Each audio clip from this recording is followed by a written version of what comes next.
This is the hard stuff. How do you factor something with a number out front?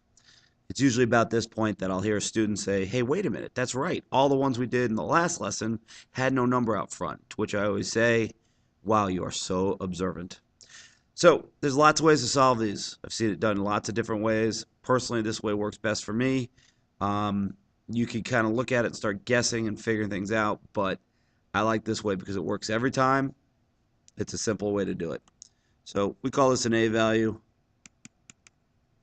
And this is factoring where the A value does not equal 1. So multiply the two n numbers. That's the 2 and the 3. 2 times 3 equals 6. Now the whole sign thing becomes a little bit goofier. So if you use signs in the previous lesson, great. This one will help a little bit, but be careful. So find all the possible combinations that multiply up to 6. 6 times 1, 2 times 3 times 2, 2 times 3, 1 times 6. And I write them all out this time because you got to be a little more careful. If it's plus plus or minus plus, which two factors add to make the middle number? So we have a 7 there. 6 and 1 add to make that number. Actually, I will just go with the 1. So it looks like 6 and 1. So this is 6 and 1.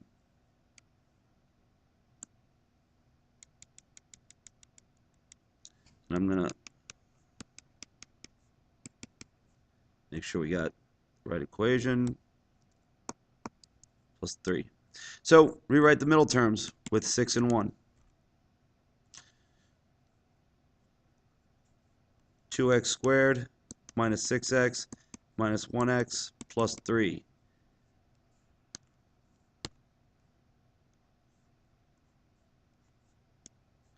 Nice news here. Order does not matter. And notice this whole nonsense. Come back to that. Plus plus and minus plus means how do they add together? Minus plus and minus minus means how do they subtract?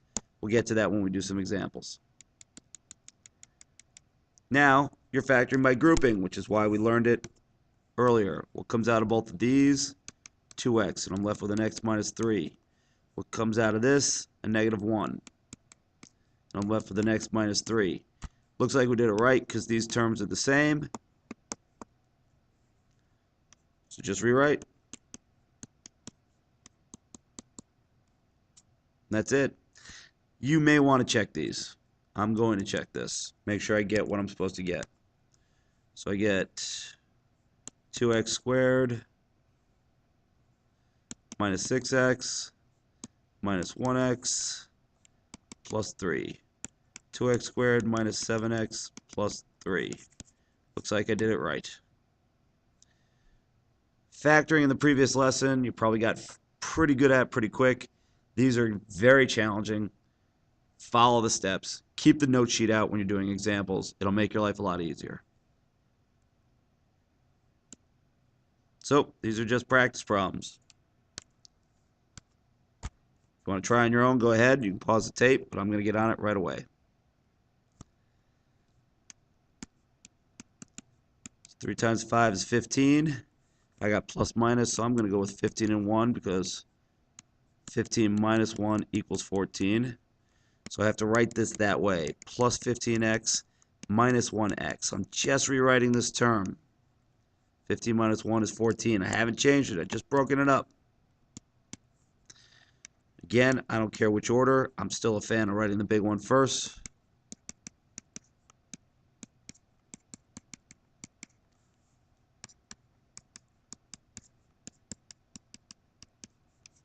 Done. Going to look at it. 3 times 5 is 15 minus 1 is 14. Negative 1 times 5 is negative 5. 3x times x is 3x squared. Looks good. 3 times 4 is 12. 6 plus 2 equals 8. And 6 times 2 equals 12. So let's rewrite it.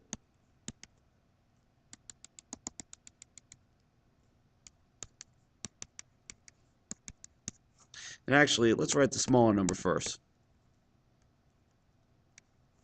So I can show you that this works either way. And you look at 3x squared plus 2x and say, wow, nothing really factors out of that. It's just going to leave me with 3x plus 2. Only 2 comes out of here. Well, look at that. It works either way. Personally, I like the bigger number first. Doesn't matter. We got 6x, 2x, that's 8x.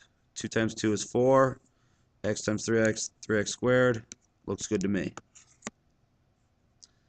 Might want to try this one on your own.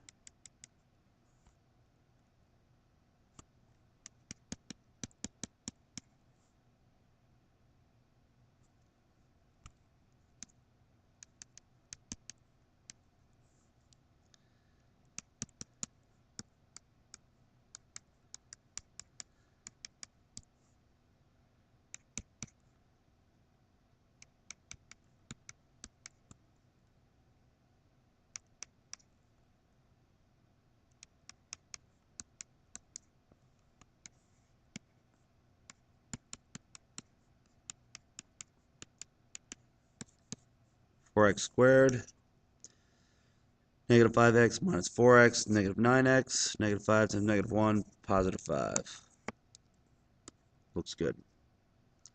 One of the big problems people have is they finally get good at this, and then they see a negative out front, and they just freak. Well, just pull it off. Divide everything by negative 1. Now I'm factoring that, not just dividing it. If I had it equal 0 out here, I could just divide it. So I get 4x squared minus 12x minus 7. And now I just go factor it normally. So 4 times 7 equals 28. It's going to be a difference. I think 14 times 2 equals 28. 14 minus 2 equals 12.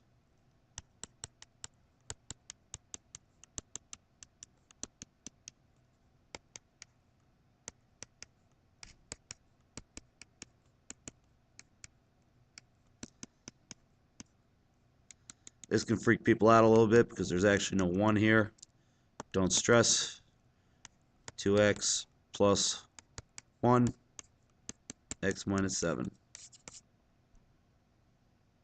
Looks good.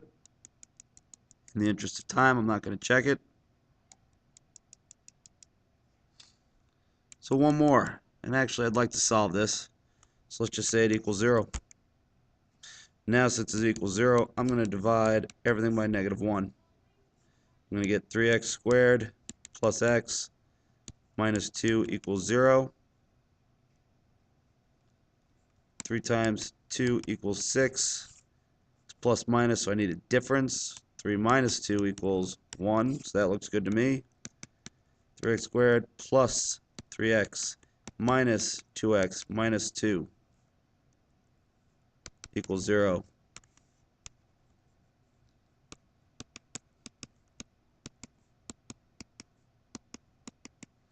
Factor out of 3x, x plus 1 minus 2, x plus 1.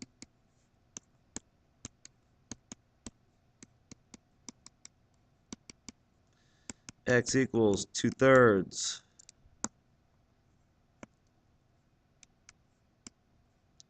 X equals negative 1.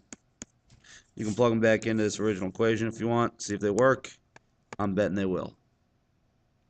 Lots of practice, very challenging stuff. Helpful if you can get fast at it. You'll see several questions on the ACT about this, and it really becomes something that if you can do quickly at a high level, you can move all this out of the way and get into some very high level problems. Good luck.